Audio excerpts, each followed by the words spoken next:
Baik, Assalamualaikum, salam sejahtera buat kita semuanya.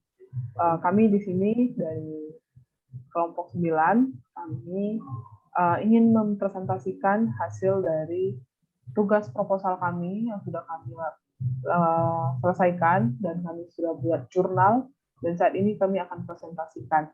Dalam kelompok ini kami terdiri dari 4 orang, yaitu saya sendiri, Juliana Nababan, dan juga ada Pak Dika, Ari Cahyoko, dan juga Pak Sabeni, dan juga Bapak Sairin Saputra. Judul atau topik yang kami angkat sendiri dalam kasus ini yaitu efektivitas bekerja secara daring di masa pandemi menggunakan teknologi informasi.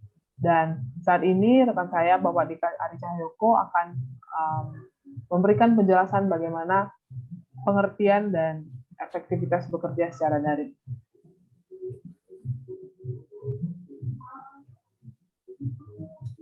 Oke, baik. Terima kasih Mbak Juliana Nababan.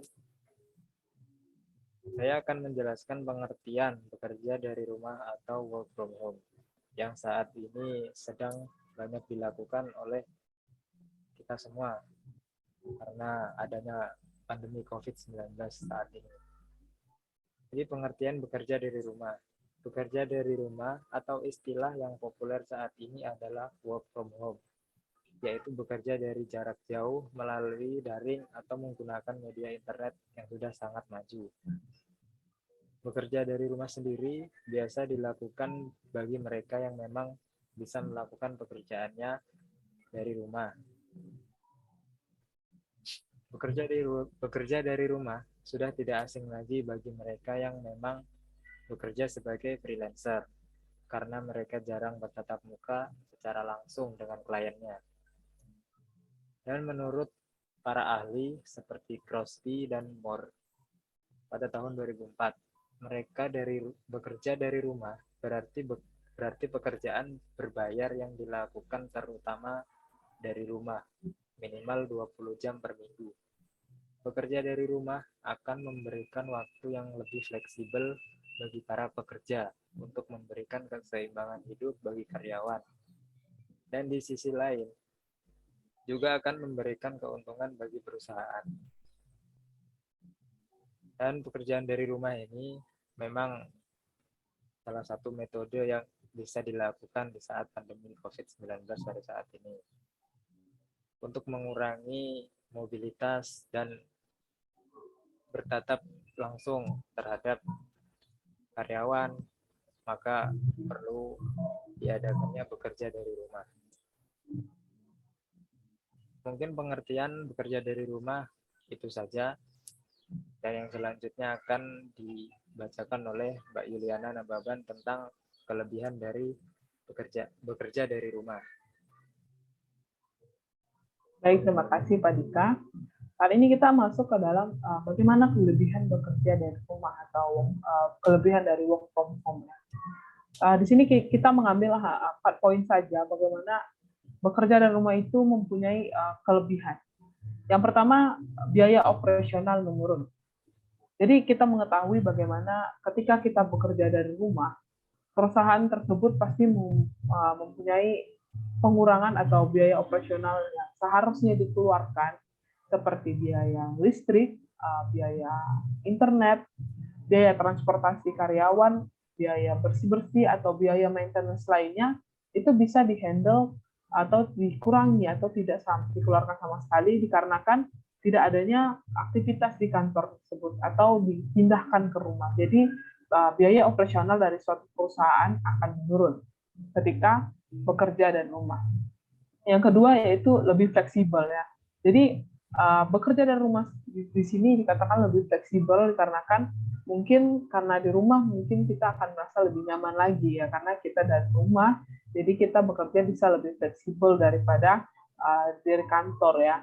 Yang ketiga yaitu lebih dekat dengan keluarga. Nah, dari sini bisa diartikan bagaimana yang tadinya sehari-hari kita bekerja di kantor, yang kita mengejar waktu buat berangkat kerja, sampai-sampai kita tidak ada waktu untuk keluarga, pergi pagi pulang malam. Nah, ketika kita sudah bekerja dari rumah, ketika sudah dipindahkan ke rumah, pekerjaan itu akan kita sendiri akan lebih dekat dengan keluarga kita ya. Jadi kita ada di rumah, kita bersama-sama keluarga. Jadi mungkin COVID-19 juga bisa membuat orang mempunyai banyak waktu untuk keluarganya ya. Tapi jangan terlalu-lalu lah COVID-19 ini. Yang keempat ada itu mendapatkan keseimbangan antara pekerjaan dan kehidupan sehari-hari. Nah, ini dia tadi masih make sense dengan yang ketiga ya, bagaimana lebih dekat dengan keluarga. Nah, sama seperti yang keempat ini ya, kita lebih seimbang antara pekerjaan dan juga di rumah. Jadi kita bisa mengatur waktu kita dengan keluarga dan juga mengatur kehidupan kita sehari-hari yang ada di pekerjaan juga. Nah, itu mungkin beberapa kelebihan yang bisa saya sampaikan. Selanjutnya, Pak Dika akan melanjutkan materinya. Oke, baik. Terima kasih, Mbak. Dan materi selanjutnya, setelah adanya kelebihan, pasti akan ada kekurangan di dalam bekerja dari rumah atau work from home. Kekurangan di sini kita ambil ada 4 poin. Yang pertama, miskomunikasi. Miskomunikasi sendiri dapat berupa tidak tepatnya laporan atau komunikasi yang disampaikan oleh atasan maupun ke bawahan. Yang kedua adalah biaya operasional rumah menjadi meningkat. Biaya operasional di rumah sendiri bisa diartikan seperti meningkatnya biaya per bulan sebagai pembayaran WiFi atau kuota internet yang digunakan sebagai bekerja dari rumah.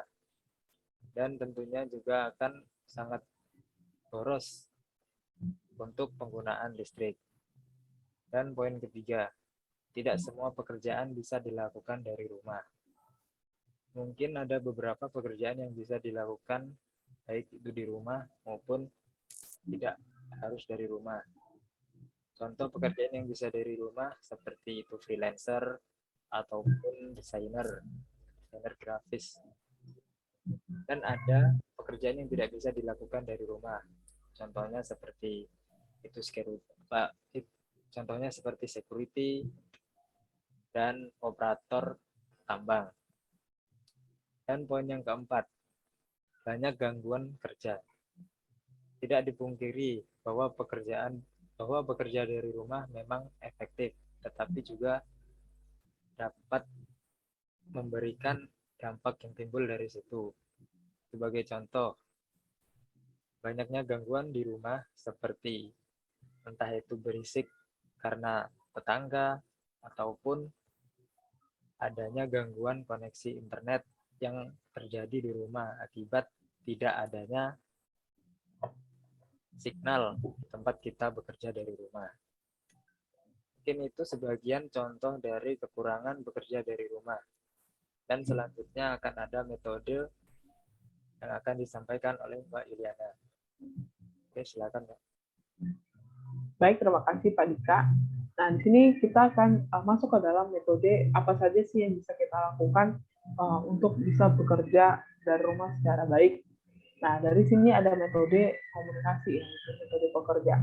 Bagaimana kita sebagai karyawan dan juga itu harus menjalin komunikasi yang jelas antara atasan dan juga bawahan agar terciptanya pekerjaan yang diharapkan. Jadi bagaimana kita supaya karena bekerja dari rumah kita tidak tetap langsung tidak bertemu dengan orangnya langsung, bagaimana kita menjaga komunikasi ini yang baik dan benar ya supaya pekerjaan kita itu berjalan dengan baik. Sering melakukan komunikasi seperti Zoom, pesan singkat di grup pesan agar terjalin komunikasi yang baik dan dari komunikasi. Nah ini nomor 2 juga nyambung dengan nomor 1 ya, bagaimana tadi kita melakukan komunikasi yang baik dari pesan singkat, dari kita melakukan Zoom meeting, walaupun kita bertemu, kita harus tetap menjalin komunikasi yang baik. Yang ketiga, jika bekerja secara work from home, kita harus mengusahakan membuat ruang kerja yang nyaman agar produktivitas dalam bekerja dapat meningkat. Nah, ini bagaimana kita membuat rumah kita senyaman mungkin atau tempat tinggal kita senyaman mungkin atau senyaman mungkin untuk bekerja ya. walaupun kita tahu tempat bekerja tidak mungkin bisa rumah tidak mungkin bisa senyaman bagaimana kita tempat bekerja, tapi kita harus bisa melakukannya dan membuat itu senyaman mungkin.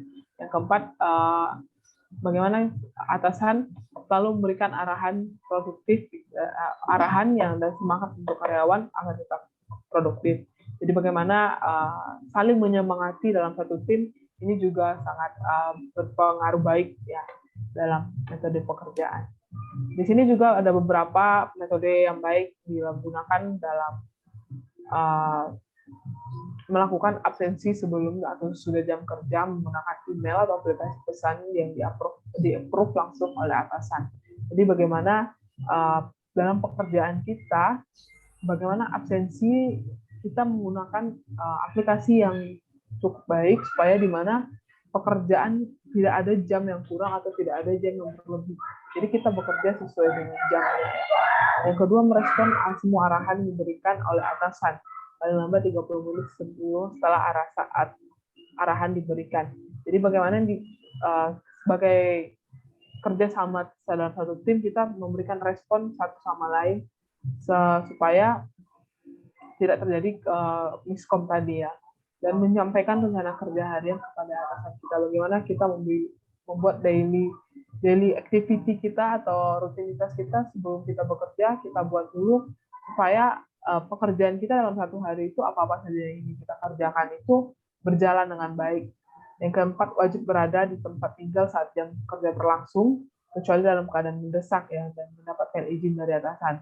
Nah, ini sangat harus dilakukan ya, bagaimana jangan sampai kita ketika sudah disuruh bekerja dari rumah malah jadi liburan ya ke tempat lain atau ke tempat mana. Jadi ada baiknya kita tetap di rumah untuk mengurangi mobilitas yang ada di luar karena kita tahu sendiri pandemi ini belum berakhir ya. Yang keempat, selama jam bekerja berlangsung, karyawan diwajibkan melakukan share lokasi langsung melalui aplikasi WhatsApp atau yang lainnya. Nah, ini sangat berkaitan dengan yang keempat tadi, bagaimana kita harus share lokasi kita kepada atasan kita supaya kita tidak menyalahgunakan bagaimana apa yang sudah diberikan oleh perusahaan untuk bekerja dari rumah. Biarlah kita bekerja dari rumah dengan benar dan tidak menyalahgunakannya. Nah, itulah metode kerja dan itulah presentasi yang bisa kita sampaikan pada saat ini, bagaimana efektivitas kita bekerja dari rumah di tengah-tengah pandemi ini. Dan inilah presentasi dari kelompok kami. Terima kasih. Dan selanjutnya Pak Dika, ada yang mau disampaikan? Ya, terima kasih untuk presentasi ini. Mungkin sekian yang bisa kami sampaikan tentang efektivitas bekerja dari rumah. Dan sekian presentasi dari kelompok kami. Saya ucapkan terima kasih. Assalamualaikum warahmatullahi wabarakatuh.